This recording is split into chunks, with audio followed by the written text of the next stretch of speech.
યાત્રાધામ શામળાજી ખાતે પવિત્ર એકાદશીની ઉજવણી. શ્રાવણ સુદ એકાદશી નિમિત્તે ભગવાન શામળિયાને કરાયો પવિત્રાનો વિશેષ શણગાર. કેસરિયા વાઘાનો શૃંગાર કરાયો.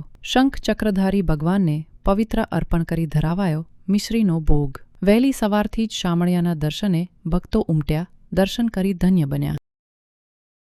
આજે શ્રાવણ સુદ એકાદશી, ઉત્તરદા પવિત્ર એકાદશી.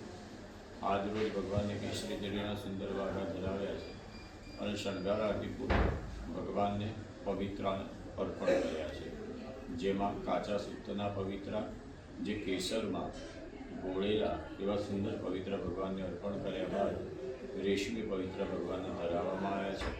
આજ રોજ પવિત્ર ધરાયા બાદ ભગવાનને સાકર એટલે કે મિશ્રીનો પ્રસાદ પણ ધર્યો અને ત્યાર પછી ભગવાનની શણગાર આરતી પર્યંતની સેવા થઈ. આજ રોજ ભગવાનને સુંદર મજામાં પવિત્ર અર્પણ કર્યા, જેના અનુસંધાને પુષ્કળ માત્રામાં પબ્લિકે દર્શન કરી ધન્યતાનો અનુભવ કર્યો.